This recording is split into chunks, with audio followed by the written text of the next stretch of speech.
सलाम पाकिस्तान 24 न्यूज़ के साथ मैं हूं महानूर अरशद और मैं हूं राफिया अवान। बुलेटिन में मौजूद हैं साथी एंकर ज़ीशान बशीर भी। बुलेटिन का आगाज करेंगे आज की टॉप स्टोरी के साथ, उस खबर के साथ जिस पर सबकी नजरें जमी हुई थी। जी हां, पार्लियामेंट का मुश्तरका इजलास जो कल दोपहर 12 बजे बुलाया गया है, इंतखाबी इस्लाहात और इलेक्ट्रॉनिक वोटिंग से मुतालिक बिल मंजूरी के लिए पेश किए जाएंगे। हुकूमत अहम बिलों की मंजूरी के लिए सर तोड़ कोशिशें कर रही है, तो ऑपोजिशन भी डटकर खड़ी है। एक बार फिर नंबर गेम अहमियत इख्तियार कर गया है। देखना यह है कि हुकूमत दिन रात की कोशिशों के बाद कितने अरकान ला सकेगी और ऑपोजिशन अपनी कुव्वत का इजहार किस तरह करेगी।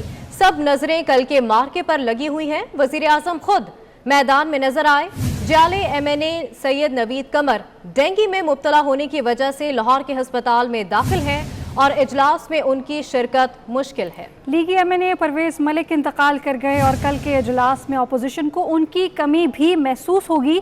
ऐवान बाला और ऐवान ज़ेरी में किसका जोर है, नंबर गेम की बसात पर किसका पलड़ा भारी है, ये भी आपको हम बताएंगे। आपको बताएं कि सियासी बसात बिछ गई है, नंबर गेम क्या है, मैदान गर्म हो गया है। कल आपको बताएंगे पार्लियामेंट का मुश्तरका इजलास कल होने जा रहा है और आपको बता रहे हैं कि कौमी असम्बली में हुकूमत और इत्तेहादियों की तादाद 180 है। तहरीक इंसाफ के 156, MQM के 7, मुस्लिम लीग काफ की 5, JDA के 3, बलूचिस्तान अवामी पार्टी के 5, जमहूरी वतन पार्टी और अवामी मुस्लिम लीग का एक रुकन है। 2 आज़ाद अरकान भी हुकूमत के हामी हैं। अपोजिशन के कुल अरकान कौमी असम्बली की तादाद अगर बताई जाए तो 161 है, जिनमें मुस्लिम लीग नून के 83, पीपल्स पार्टी के 56, MMA के 15 अरकान हैं। BNP की बात की जाए तो 4, ANP का 1 रुकन, अपोजिशन को 2 आज़ाद अरकान का साथ भी हासिल है।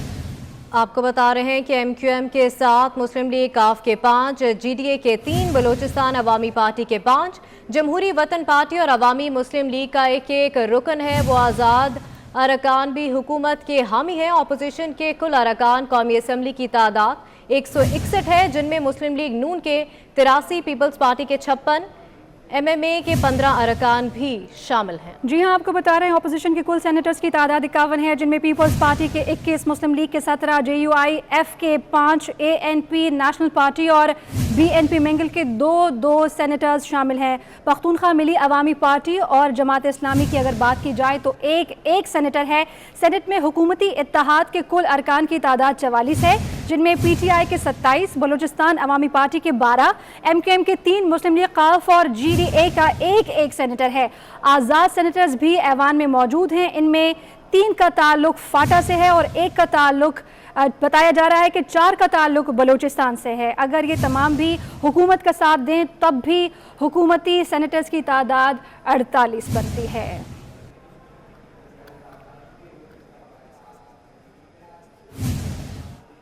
शहरी इक़्तिदार का सियासी दर्जा हरारत कैसा है, कल के मार्के के लिए हुकूमत और अपोजिशन की तैयारी कैसी है, यही जानने के लिए हमारे साथ मौजूद हैं हमारे नुमाइंदे उस्मान खान।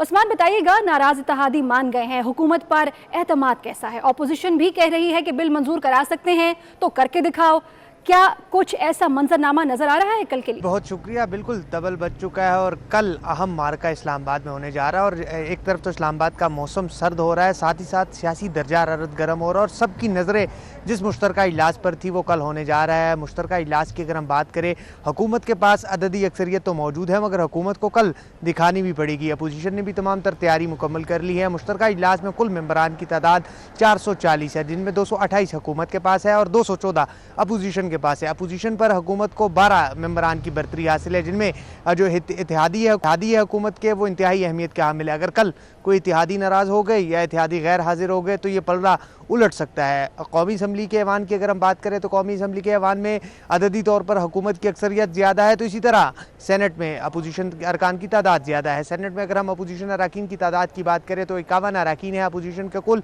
और हुकूमत के पास 48 मेंबरान हैं, जबकि जो 2 सेनेटर्स हैं जिनकी अगर हम बात करें, एक सेनेटर इसहाक डार जिन्होंने हल्फ नहीं लिया, जिसके बायस अपोजिशन का एक मेंबर कम है। इसी के साथ अपोजिशन को एक दूसरी जानिब बड़ा धचका इस तरह लग रहा है कि एक तरफ तो मुस्लिम लीग नून के जो रुकन थे परवेज़ मलिक वो इंतकाल कर गए थे, उनकी नशिस्त अभी खाली है, जबकि उनकी अहलिया शाइस्ता परवेज़ मलिक उनका भी कल के इजलास में आना मुमकिन नहीं लग रहा। दूसरी जानिब पाकिस्तान पीपल्स पार्टी के सैयद नवीद कमर वो भी डेंगू बुखार में अलील है और लाहौर के अस्पताल में ज़ेर इलाज है। तो एक जानिब अपोजिशन के एक आज़ाद रुकन अली वज़ीर भी इस वक्त जेल में है। उनके हवाले से आज अपोजिशन जमातों ने प्रोडक्शन आर्डर के लिए हुकूमत को दरख्वास्त दी, मगर हुकूमत की जानिब से ताहाल अली वज़ीर के प्रोडक्शन ऑर्डर जारी नहीं हो सके। दूसरी जानिब इमरान खान और वज़ीर कप्तान जो है वो अपने खिलाड़ियों को लेकर कल मैदान में उतरने जा रहे। तो अपोजिशन का ये दावा है कि वो कल हुकूमत को सरप्राइज़ भी दे सकती है, क्योंकि जिस तरह सैयद यूसुफ रज़ा गिलानी ने सेनेट के इंतखाबात में जिस तरह सेनेटर बनने के लिए हुकूमत को सरप्राइज़ दी थी, तो अपोजिशन का ये दावा है कि उनका भी होमवर्क मुकम्मल है और कल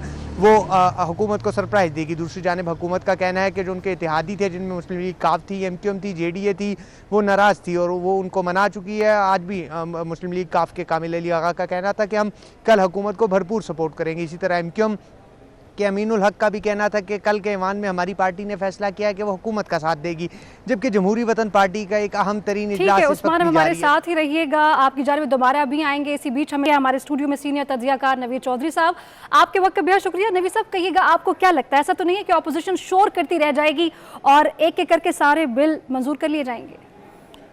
बहुत शुक्रिया। देखें, अपोजिशन इस मरहले पर शोर भी करती है तो उसकी भी बहुत अहमियत है।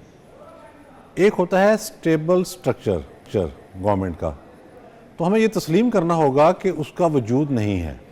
हुकूमत लर्ज रही है। जिन बिलों के हवाले से हम बात कर रहे हैं इस वक्त, एक हफ़्ता पहले तक उसका ये आलम था कि हुकूमत इत्तेहादी बुरी तरह से डोल रहे थे। मुस्लिम लीग काफ ने इसकी एलानिया मुखालफत की, जवाब उसने कुछ और बनाए।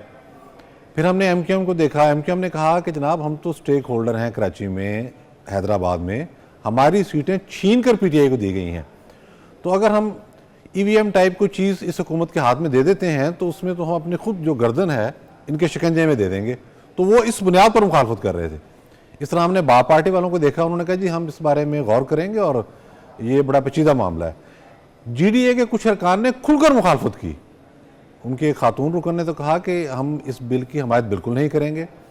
पीर साहब पगाड़ा साहब का जो अपना बयान था वो भी इससे मिलता जुलता था कि अब हम मज़ीद साथ नहीं चल सकते, बहुत सारी हमारी रिजर्वेशंस हैं। और इसके साथ साथ हमने देखा कि ख़ुद विद इन PTI रैंक्स जो हुकूमती जमात है उनकी अपनी सफ़ों के अंदर बहुत बड़ी तादाद में लोग इस सारे अमल की मुखालफत कर रहे थे। तो ये फिर एक यही कहा जाता है कि जादू की छड़ी जो है वो हरकत में आई है और उसकी हरकत में आते ही सारे अच्छे बच्चों की तरह से लाइन बना के खड़े होंगे हुकूमती इत्तेहादी और कल वो फिर वोट देने जाएंगे।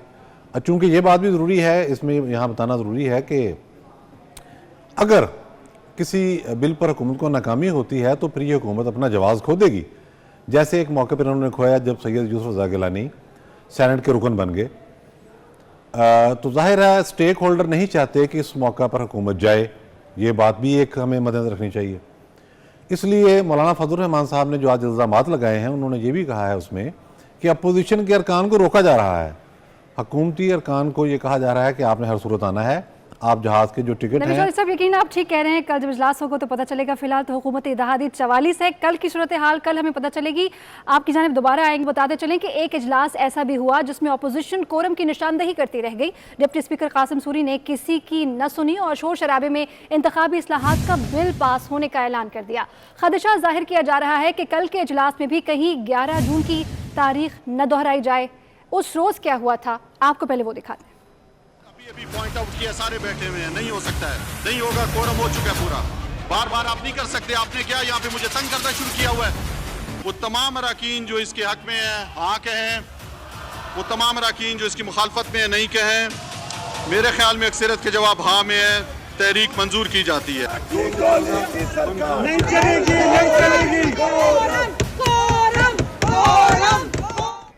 और इसी बीच हमें ज्वाइन किया है सीनियर तज्जियाकार सना बुचा। हुकूमत के शोर शराबे को आप कैसे देखते हैं कि अपोजिशन का जो शोर शराबा होने जा रहा है उसे कल आप कैसे देखती हैं, किस तरफ पलड़ा भारी होगा?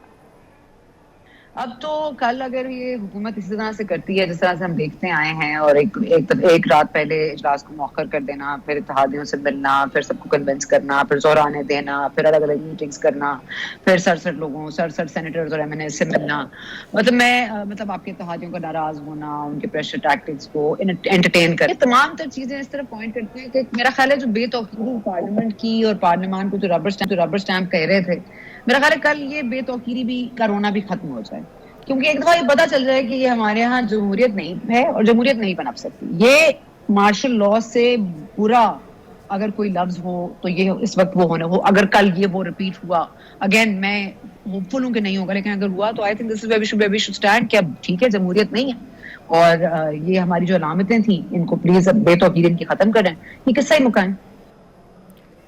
साहिबा, आपके वक्त का बेहद शुक्रिया। अहमद बिलाल साहब ने भी हमें इसी बीच में ज्वाइन किया है। आपकी जानिब आएंगे, कहिएगा आप कल के होने वाले जोड़ तोड़ को कैसे देखते हैं? आपको क्या लगता है नंबर के गेम कितना कारगर साबित होने वाला है?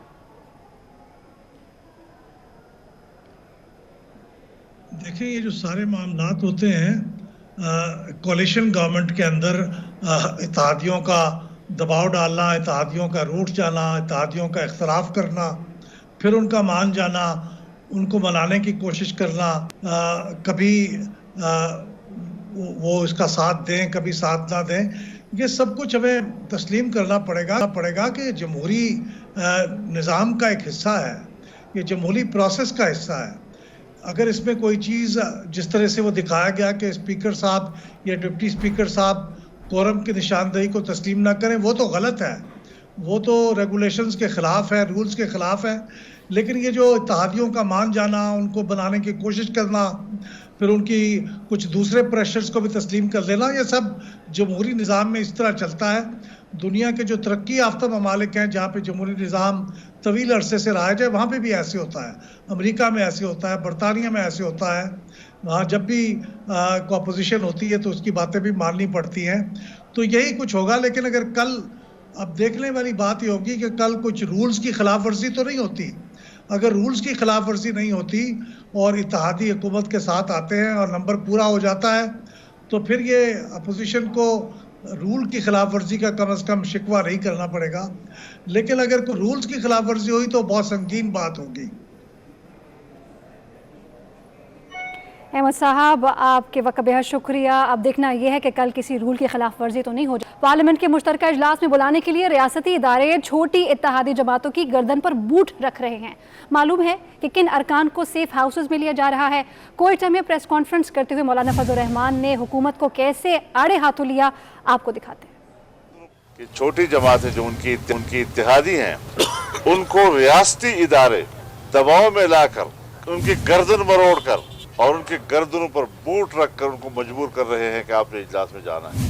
किन किन लोगों को सेफ हाउसों में ले जाया गया, किन किन लोगों को टेलीफोनें की गई हैं, और फिर अपोजिशन के मेंबरान को जो टेलीफोनें की गई हैं कि आपने नहीं आना, वो भी हमारे रिपोर्ट में है।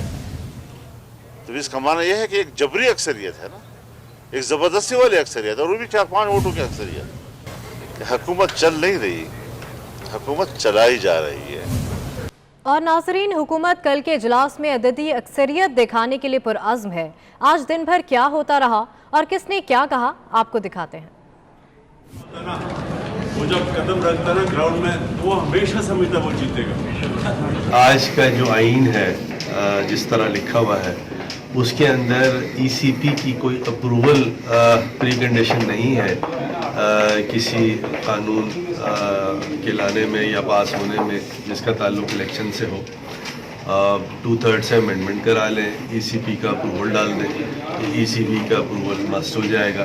कल 56 नुकाती एजेंडा, उसको लेके हम पाकिस्तान की हिस्ट्री में पहली दफा जा रहे हैं। स्ट्रेटजी के मुताबिक हम ऑपोजिशन को भी बहुत बड़ी स्पेस दे रहे हैं, ये मैं आपको बता रहा हूँ। जिस तरह से वो चाह रहे थे, आज भी ऑपोजिशन आई थी स्पीकर नेशनल असेंबली के पास।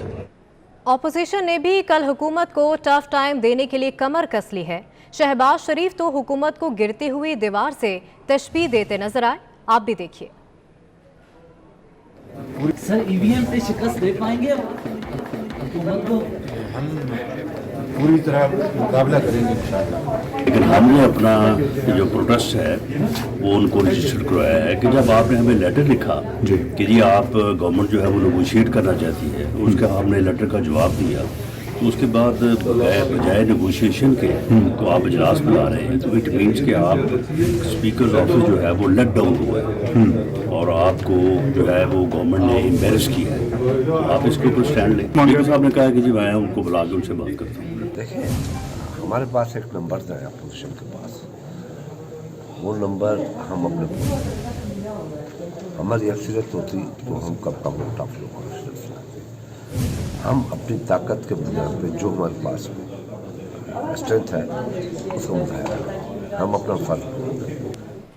मौशी मैदान से खबर आपको देंगे। IMF से डील कब हो रही है? सहाफ़ी के सवाल पर मुशीर खजाना शौकत तरीन बोले, मेरे से मत बुलवाएं, कुछ ना कुछ हो जाएगा। IMF से मुआहदे के बाद डॉलर नीचे आ जाएगा। मुशीर खजाना ने मॉनिटरी पॉलिसी से मुतालिक सवाल का जवाब देने से भी इनकार कर दिया। शौकत तरीन का इस मौके पर क्या कहना था, आपको वो दिखाते हैं। इंटरेस्ट रेट यही रहेगा, मुझे नहीं पता कम होगा या मुझे नहीं पता, तो वो state bank monetary policy committee जो पहले 26 पे थी ना, आज 19 को उसको पता होगा, मुझे नहीं पता। नहीं, मैं मेरा ये जो इसका जो डोमेन है, मैं उसमें एक्सचेंज रेट, मॉनेटरी पॉलिसी, ये उसकी डोमेन है। I don't even ask. State bank के बिल के हवाले से सर फिस्कल और मॉनेटरी बोर्ड की एबॉलिशमेंट के ऊपर कोई IMF से कौन सा फिस्कल एंड मॉनेटरी बोर्ड जो है उसके ऊपर वो तुम देख लो। सर IMF से डील कब हो रही है? कौन सी चेंजेस IMF की डील कब हो रही है? अभी ये कहा कि मेरे से मत बुलवाएं। सर यहाँ से आज, सर यहाँ से आज, सर यहाँ से आज डिप्रिसिएशन से और महंगाई में इजाफा होगा। क्या हम ये देख रहे हैं कि आइंदा 1 से 1.5 माह और महंगाई बढ़ेगी? यार डिप्रिसिएशन तो मेरे ख्याल में ये जो रुपया डिवैल्यू हुआ है ना, तो ये अगर IMF का प्रोग्राम जैसे साइन हो जाएगा तो ये वापस जाएगा, रुपया वापस जाएगा। तो कब तक प्रोग्राम साइन होगा? तो यार प्रोग्राम दे चुका हूँ सर, ये कब तक फायदा हो जाएगा? पूछोगे कब लेके हो जाएगा। IMF से डील हो रही है, शौकत तरीन साहब ने ये तो बता दिया, लेकिन ये डील कब होने जा रही है, इस सवाल का जवाब देने से उन्होंने गुरेज किया। इसी बारे में बात करने के लिए हमारे साथ मौजूद हैं माहिर मौशियात डॉक्टर फ़र्रुख सलीम साहब, उनसे बात करते हैं। डॉक्टर साहब, बहुत शुक्रिया आपके वक्त का। एक तो रुपये पर प्रेशर जो बरकरार है, क्या वो ज़ायल हो सकेगा? और जो शौकत तरीन साहब का रवैया था, उस बारे में क्या कहेंगे आप? IMF का हिस्सा बनना जो है वो हुकूमत के लिए मैं समझता हूँ कि बहुत बड़ी खुशखबरी होगी, क्योंकि हुकूमत ने जो कारोबार हुकूमत चलाना है, जो बिलियन $100 हम रेस करना चाह रहे हैं सुकूक की सूरत में, यूरो बॉन्ड की सूरत में, वो तो अच्छी खबर होगी। लेकिन जो पाकिस्तानी अवाम है, अगर जब हम IMF का हिस्सा बनते हैं तो उनके लिए मेरा खदशा ये है कि उनके ऊपर मजीद बोझ जो है महंगाई की सूरत में सामने आएगा। हम मार्च की 24 तारीख को जो हमने मुआहदा किया था IMF से, उसमें 2 बड़े वादे थे, और उसमें से बड़ा वादा एक था कि बिजली की कीमतें जो है 5 से 6 रुपए फी यूनिट बढ़ाई जाएंगी और तकरीबन 900 अरब रुपया इजाफी इकट्ठा किया जाएगा बिजली की बिलों की मद में। दूसरा बड़ा वादा ये था कि तकरीबन 30 रुपए फी लीटर इजाफी टैक्स लगाया जाएगा पेट्रोल और डीजल के ऊपर। अब उनके ऊपर शायद कुछ कॉम्प्रोमाइजेस हो जाएं, लेकिन मेरा खदशा यही है कि अवाम के ऊपर IMF के पैकेज के नतीजे में बोझ जो है मजीद बढ़ जाएंगे, तकलीफ जो है वो मजीद बढ़ जाएंगी। ठीक, बहुत शुक्रिया आपके वक्त का। हमारे मौशियात डॉक्टर फ़र्रुख सलीम साहब हमारे साथ मौजूद थे। IMF में तो जा रहे हैं, अब देखना यह है कि ये डील कब फाइनल होती है और उसके बाद क्या सूरत हाल रहेगी। आगे बढ़ते हैं, आपको खबर देंगे स्टेट बैंक के हवाले से मॉनिटरी पॉलिसी का ऐलान किया गया है और 1 हफ्ते पहले बुलाने का फैसला कर लिया गया। इजलास मॉनिटरी पॉलिसी कमेटी इजलास 26 की बजाय अब 19 नवंबर को होगा। तर्जुमान स्टेट बैंक का कहना है कि यह फैसला गैर यकीनी सूरत हाल कम करने के लिए किया गया है। मॉनिटरी पॉलिसी का ऐलान करने के लिए इजलास बुलाया जाना है, जो कि 1 हफ्ता पहले बुलाने का फैसला कर लिया गया है। इस्लामाबाद हाईकोर्ट ने साबिक चीफ जज गिलगित बल्तिस्तान राना शमीम को उनके बयान हल्फी पर, जबकि अंसार अब्बासी समेत अखबारी ओहदेदारों को बयान हल्फी की खबर शाया करने पर तौहीन अदालत के शोकास नोटिस जारी करते हुए 7 दिनों में जवाब तलब कर लिया है। अदालत ने 26 नवंबर को तमाम अफराद को ज़ाती हैसियत में पेश होने की हिदायत भी की है। अदालत ने vice chairman Pakistan bar council सदर PFUJ और रीमा उमर को मुआवन मुकर्रर कर दिया है। कराची से इस्लामाबाद जाने वाली PIA की परवाज में फनी खराबी कई घंटे गुजर जाने के बावजूद दूर न हो सकी। बोइंग 777 तैयारे के बेयारो मददगार मुसाफिर शदीद जहनी अजियत का शिकार हो गए। परवाज PK 308 अब रात 12:30 बजे इस्लामाबाद रवाना होगी। कराची से इस्लामाबाद जाने वाली PIA की परवाज में फ़नी खराबी पर बात करेंगे। अशरफ खान हमारे नुमाइंदे साथ हैं। आपको बता रहे हैं कि कई घंटे गुजरने के बावजूद भी ये फ़नी खराबी दूर नहीं की जा सकी है। पंजाब हुकूमत ने लाहौर में यूरो 2 ऑयल पर 1 माह के लिए पाबंदी लगाने का फैसला कर लिया। कमिश्नर लाहौर को पेट्रोल पंप्स पर यूरो 5 तेल की फराहमी यकीनी बनाने की हिदायत कर दी गई। स्कूल बंद करने का फैसला स्मोक के असरात बढ़ने पर किया जाएगा।